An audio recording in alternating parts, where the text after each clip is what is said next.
ketika ruh berpisah dari jasad.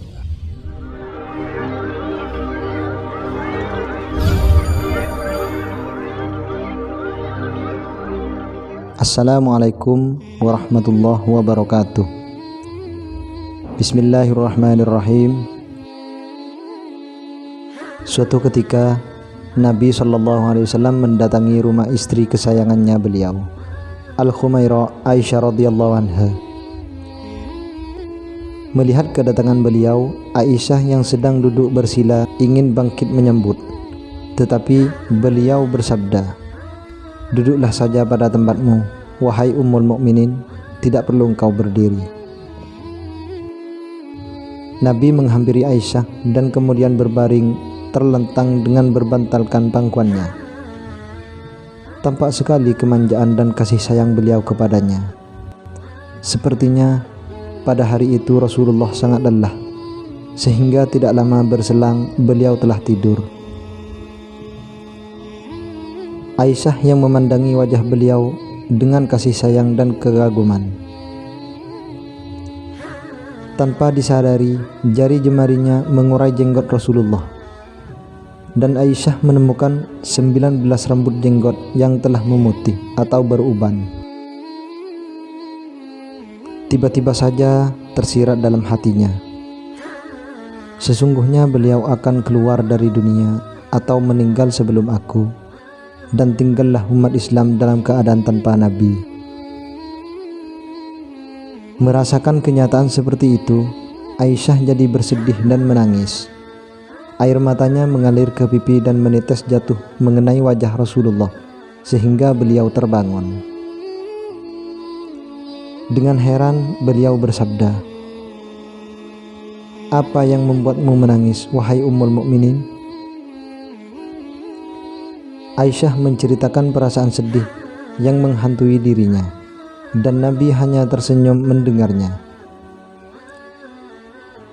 Beliau bersabda,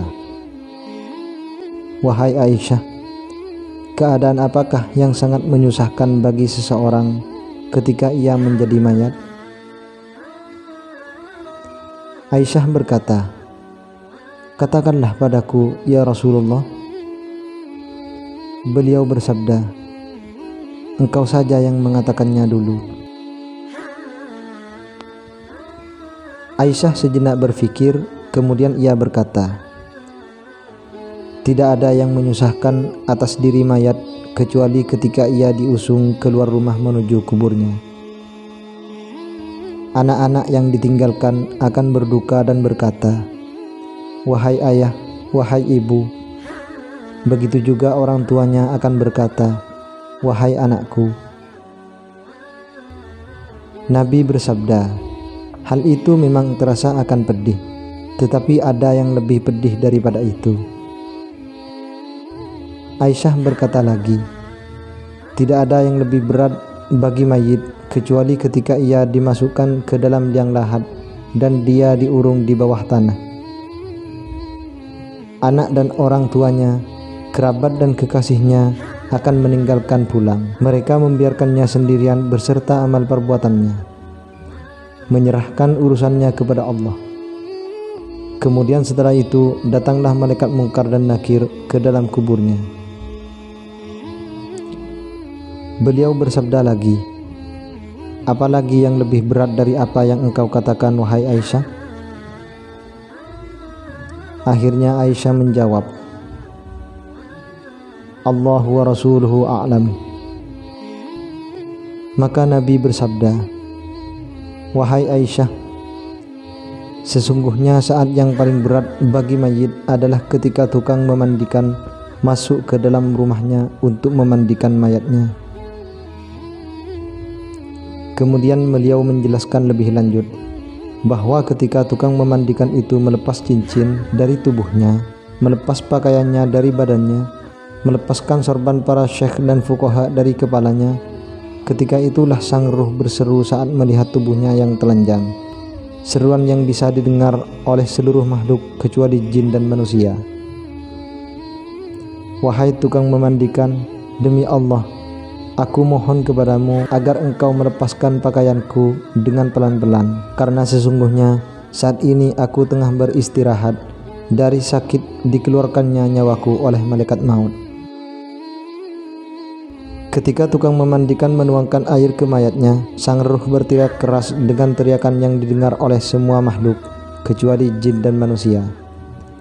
Hai tukang memandikan, demi Allah, jangan engkau menuangkan air yang panas, jangan pula engkau tuangkan air yang terlalu dingin. Sesungguhnya jasadku telah terbakar saat dicabutnya nyawaku. Ketika tukang memandikan mulai menggosok tubuhnya, lagi-lagi sang ruh berteriak, wahai tukang memandikan, demi Allah, jangan memegang tubuhku terlalu keras. Sungguh jasadku telah terluka sebab keluarnya nyawaku.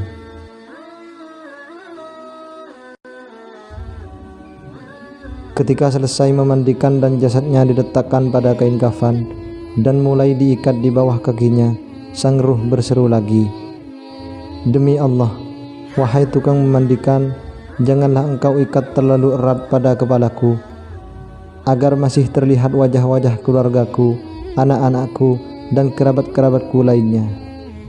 Karena saat ini terakhir kali aku bisa melihat mereka. Aku tidak akan melihatnya lagi hingga hari kiamat nanti.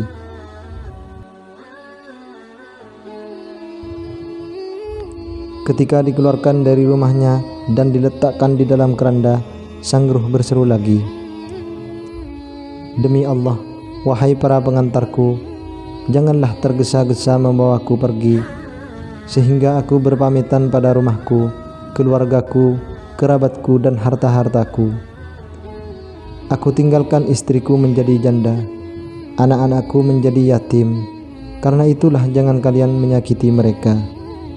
Biarkanlah aku sesaat untuk mendengarkan suara keluargaku, anak-anakku, dan kerabat-kerabatku, karena aku akan berpisah hingga saat kiamat tiba. Ketika keranda dipikul dan keluar 3 langkah dari rumahnya, lagi-lagi sang ruh berseru, hai para kekasihku, saudara-saudaraku, dan anak-anakku, janganlah kalian terbujuk oleh dunia sebagaimana dunia telah memperdayaku. Janganlah kalian dipermainkan oleh zaman sebagaimana ia telah mempermainkan aku. Ambillah hikmah dariku. Sesungguhnya aku meninggalkan untuk ahli warisku apa yang aku kumpulkan, dan aku tidak membawa manfaat apapun dari dunia yang kutinggalkan. Bahkan Allah akan menghisapku. Engkau bersenang-senang dengannya, dan kalian tidak mendoakanku.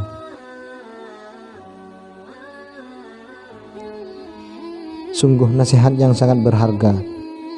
Sayangnya, semua seruan dan teriakan ruh tersebut yang bisa didengar oleh seluruh makhluk, ternyata jin dan manusia tidak bisa mendengar.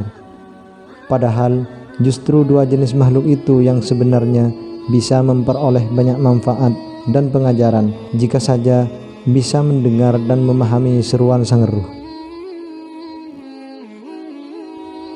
Ketika jenazah disolatkan dan sebagian orang lainnya meninggalkan masjid, musholla, atau langgar, sang ruh berseru lagi, demi Allah, wahai saudara-saudaraku, aku tahu bahwa orang mati akan dilupakan oleh orang-orang yang masih hidup. Akan tetapi janganlah kalian cepat-cepat pulang sebelum kalian melihat tempat tinggalku. Sesungguhnya aku tahu bahwa wajah mayat itu lebih dingin daripada air yang sangat dingin bagi orang-orang yang masih hidup. Tetapi janganlah kalian terlalu cepat pulang meninggalkan aku sendiri.